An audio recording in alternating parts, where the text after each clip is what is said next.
बिस्मिल्लाहिर्रहमानिर्रहीम। Expo centre में book fair का एहतमाम किया गया था। यहाँ शुएब मिर्ज़ा साहब की तरफ से स्टॉल पर कुछ फाउंटेन हाउस की किताबें रखी गई थी, तस्नीम जाफरी की किताबें मौजूद थीं और कुछ हमारी किताबें शफ़क़ रीडिंग की भी वहाँ पे रखी गई थी। वहाँ पे फाउंटेन हाउस की टीम भी मौजूद रही। वहाँ पे हमारी तफसीली मुलाकात मुदस्सर अली साहब से हुई। ये फाउंटेन हाउस के मार्केटिंग मैनेजर हैं। इनके साथ पहले भी हमारी मुलाकात होती रही है। फाउंटेन हाउस में लाहौर में भी और फाउंटेन हाउस फ़ारुखाबाद में भी उनके साथ अच्छी खासी दुआ सलाम हो गई थी। वहाँ पे हम विज़िट पे गए थे और ये विज़िट कराने वाले लोगों में शामिल थे। वहाँ पे दीगर किताबों के अलावा 4 आदमी किताब वो भी मौजूद थी। 4 आदमी किताब ये लिखी गई है अमजद साकिब साहब की तरफ से।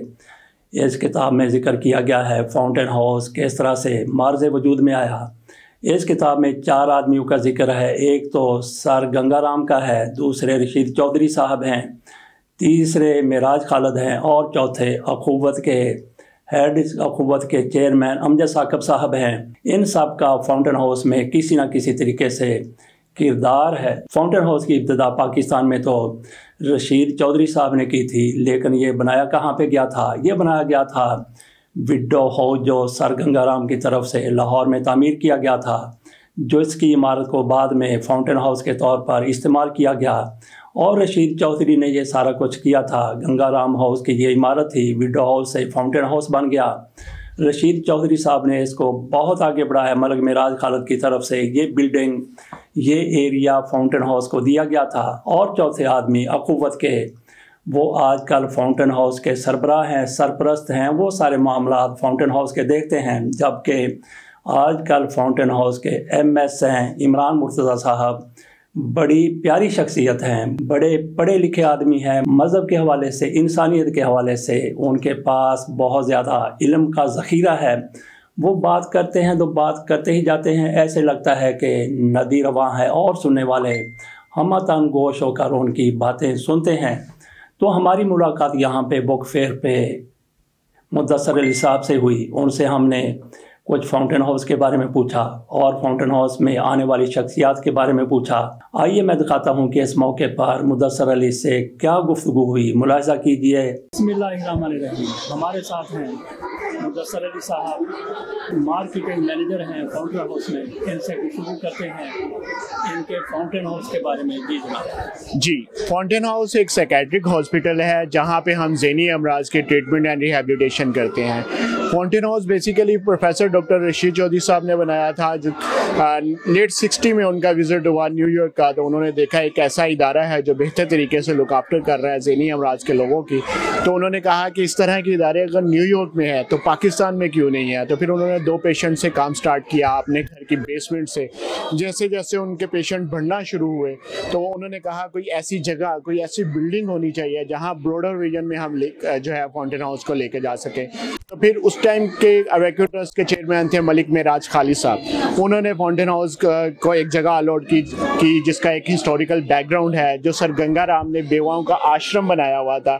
1921 में ये बिल्डिंग बनाई गई थी और आफ्टर पार्टीशन ये फ्री थी, तो फिर फाउंटेन हाउस को अलॉट की गई। यहाँ से को क्या ज़रूरत पड़ी विडो हाउस बनाने की? बेसिकली सर गंगाराम साहब के यंग बेटे की डेथ हुई। तो आपको पता है कि हिंदुइज़्म में जो है वो ऐसा कॉन्सेप्ट है कि सती करार देना, मुर्दे के साथ ही जला देना, इस तरह के कॉन्सेप्ट थे। तो वो अपनी बहू को भी अपने घर नहीं रख पा रहे थे मज़हब की वजह से। तो उन्होंने फिर उनके लिए ये घर बनाया था और वहाँ पे उनकी बहू रहती थी और उसके बाद उन्होंने इसको आश्रम का नाम दे दिया और वो तमाम ख़वातीन जो बेवा थी उनको यहाँ पे रखा जाता था। और जब पाकिस्तान बन गया, आपको पता है बीइंग अ मुस्लिम हमें प्राउड करना चाहिए कि हमारे यहाँ इस तरह के कॉन्सेप्ट नहीं है। हम अपनी ख़वातीन को बहुत ज़्यादा इज्जत देते हैं और उनका ख्याल करते हैं। तो फिर ये बिल्डिंग फ्री थी, तो फिर गवर्नमेंट की तरफ से अलॉट हुई थी फाउंटेन हाउस को 1971 से, और तब से लेके अब तक यहाँ पे फाउंटेन हाउस के पेशेंट्स का ट्रीटमेंट चलता है और साथ साथ रिहेबिलिटेशन प्रोसेस भी हमारा चल रहा है। बेसिकली 3 शहरों में हमारे फाउंटेन हाउस है, लाहौर, फ़ारुखाबाद और सरगोदा। 700 बेड पर यह मुश्तमिल हॉस्पिटल है। लाहौर में 400 बेड्स हैं, 200 बेड्स हमारे फ़ारुखाबाद में है और 100 हमारे सरगोदा में है। और यहाँ पे एक कॉन्सेप्ट मैं आपको बताना चाह रहा हूँ, बड़ा आसान है और बड़ा ईजी है कि हर वो शख्स जो दिमाग रखता है वो ज़हनी अमराज में मुब्तला हो सकता है। हमारे यहाँ स्टिग्माटाइज कर दिया जाता है कि आया कि ये शख्स जो है ये पागल है, या कहा जाता है कि फ़लाँ का शख्स भाई जो है या बहन है वो पागल है, तो लोग क्या कहेंगे, क्या सोचेंगे। हम किसी से डिस्कस ही नहीं करते, हम किसी से बात ही नहीं करते मेंटल हेल्थ के बारे में, मेंटल प्रॉब्लम के बारे में। जैसे एक नॉर्मल शख्स है उसे डायबिटीज़ हो जाती है या उसको हाइपरटेंसिव पेशेंट हो जाता है, तो वो डिस्कस करता है जो भी बीमारी होती है फिज़िकली, वो जाकर डॉक्टर के साथ डिस्कस करता है। लेकिन इस चैनल पे लोग डिस्कस नहीं करते। वो भी ज़हनी बीमारियों को कहें कि ये ज़हनी बीमारी है, अगर वो पागल हुआ है तो ये ज़हनी बीमारी है। जब हम बीमारी एक्सेप्ट करना शुरू करेंगे तो हम उस बंदे को समझेंगे, उसको देखेंगे, उसका इलाज करवाएंगे, डॉक्टर्स के पास जाएंगे। आपके अदारे का बहुत से लोग विजिट करते हैं बड़ी डिग्री की, इनमें इमरान खान कभी आए आपके अदारे में? जी बिल्कुल, हमारे पास जो है 2008-9 में इमरान खान साहब आए थे और उन्होंने विज़िट किया। और जब दौरान विज़िट उनके पास एक पेशेंट गए जो जिन्हें हम मेंबर्स कहते हैं, वो गए, उन्होंने कहा कि आप मेरे क्लास फेलो हैं। तो इमरान खान साहब कहते हैं हो ही नहीं सकता ऐसा। वो समझे कि ये भी हमारे पास मेंबर पेशेंट है तो ऐसे ही बोल रहा है। तो फिर उस शख्स ने, उस मेंबर्स ने हमारे जो है उनको कहा कि आप फ़लाँ डेस्क पे बैठते थे, मैं फ़लाँ डेस्क पे बैठता था, आपका रोल नंबर ये था, इंग्लिश का टीचर ये था। तो फिर इमरान खान साहब जो है वो उनको पहचान गए और रोना शुरू कर दिया, और वहीं पे उन्होंने अपना विजिट जो है वो वाइंड अप कर दिया। उन्होंने कहा कि इससे आगे मेरे में हिम्मत नहीं है मैं देख सकूं, और वो वहीं से वापस चले गए। अच्छा, वो कब से आपके पास है? वो पिछले 45 साल से हमारे पास है और वो अंडर ट्रीटमेंट है हमारे पास। और ये देखें कि एक ही जगह के दो लोग, एक ही बैकग्राउंड से ताल्लुक़ रखने वाले दो लोग, एक एचिसोनियन और एक जो मुल्क के प्राइम मिनिस्टर बने, और एक हमारे पास जो हमारे पास नाम कॉन्फिडेंशियल है, वो मैं आपके साथ शेयर नहीं कर सकता।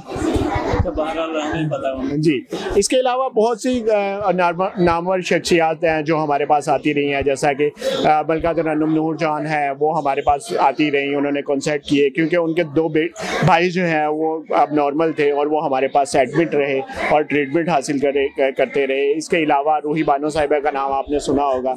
रूही बानो साहिबा जो है वो जब मुशर्रफ दौर था तो कॉल आई डॉक्टर हारून रशीद चौधरी साहब को कि वो कपड़े बगैर कपड़ों के जो है वो गुलबर्ग के सड़कों पे घूम रही हैं और वो अच्छा बिहेव नहीं कर रही।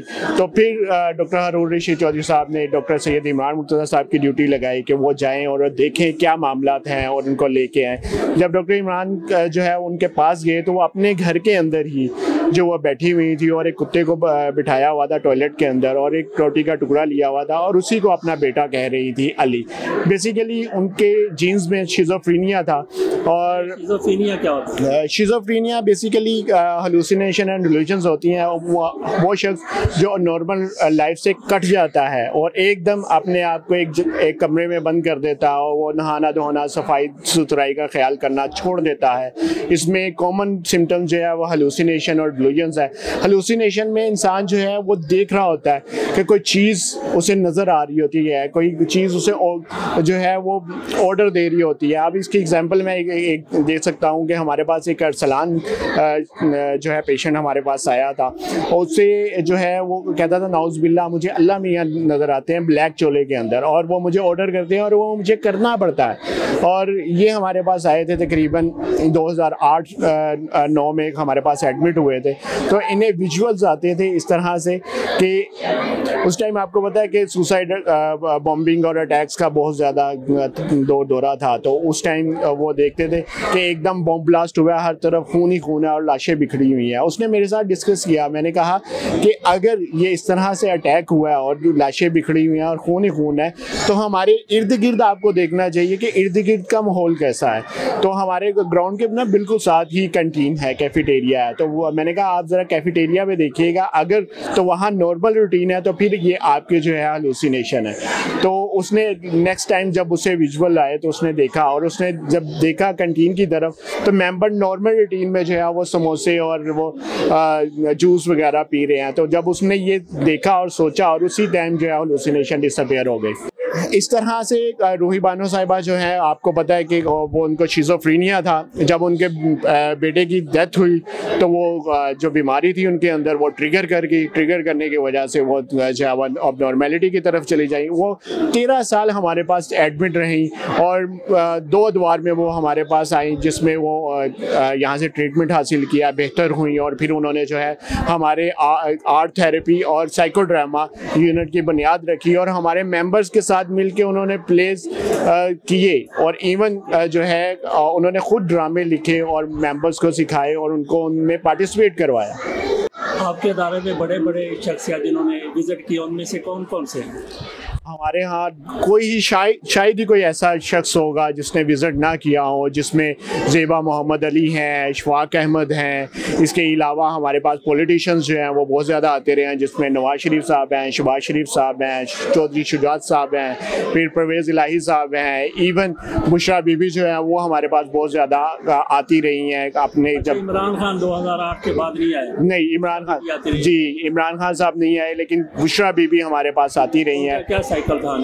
वो बगैर बताए आती थी और सिर्फ फीमेल ब्लॉक में जाती थी और फीमेल के साथ टाइम स्पेंड करती थी, उनको खाना खिलाती थी, उनके साथ जो है वो कोई गेम्स खेल लेती थी और बगैर प्रोटोकॉल के। डोनेशन भी देती हैं? जी बिल्कुल, उन्होंने एक डोनेशंस भी दी हैं। अच्छा, ये जो बड़े बड़े लोग हैं उनमें आसिफ अली जरदारी आए हैं, नवाज शरीफ आए हैं, शहबाज शरीफ आए हैं? हाँ, शहबाज शरीफ और नवाज शरीफ आए हैं, लेकिन आसिफ अली जरदारी नहीं आए। जनरल ज़ियाउल हक साहब आए हुए हैं, जनरल याहिया आए हुए हैं। इसके अलावा हमारे पास जो है जितने चीफ जस्टिस हैं, जैसे चीफ जस्टिस साकिब निसार साहब आए हुए हैं। वफाकी शरई अदालत के अभी जो चीफ जस्टिस है डॉक्टर मोहम्मद अनवर साहब जो है वो भी हमारे पास आए हैं। बाकायदा उन्होंने एक कॉन्फ्रेंस भी की है बाकायदा तौर पे पोस्टमार्टम डिप्रेशन के ऊपर, ये लास्ट ईयर। जी, बहुत बहुत शुक्रिया मुदस्सिर साहब। आप तो ये आपके सामने हमने फाउंटेन हाउस की कारकर्दगी रख दी, वहाँ पे किस तरह से लोग आते रहे, किस तरह से आ रहे हैं, वहाँ पे किस तरह के लोग मौजूद हैं। और यहाँ पे इमरान खान का वो क्लास फेलो भी मौजूद है जो इमरान खान के साथ एचिसन कॉलेज में पढ़ता रहा और इमरान खान ने इसका तज़किरा किया तो रोते हुए वहाँ से रवाना हो गए। तो नाजरीन, मेरा आपसे सवाल है जो मैं अपने अक्सर व्लॉग में करता रहता हूँ कि वहाँ पे ये जो खसूसी लोग मौजूद हैं, जैसे रूही बानो थी या दीगर लोग थे, तो ये क्या पैदाइशी ऐसे थे? नहीं, इनको भी कोई ऐसा ज़हनी सदमा पहुँचा कि ये वहाँ पहुँच गए। इनमें और हम में कोई फ़र्क नहीं है। तो अल्लाह का शुक्र अदा करें कि हम वहाँ पे नहीं गए। हमें वहाँ पे जाना चाहिए, इस तरह नहीं जाना चाहिए जिस तरह रूही बानो गई थी या दीगर लोग गए थे। हमें वहाँ पे जाना चाहिए जिस तरह से इमरान खान गए थे और जिस तरह से बुशरा बेगम गई थी। इसके साथ इजाज़त दीजिए। अल्लाह हाफ़िज़।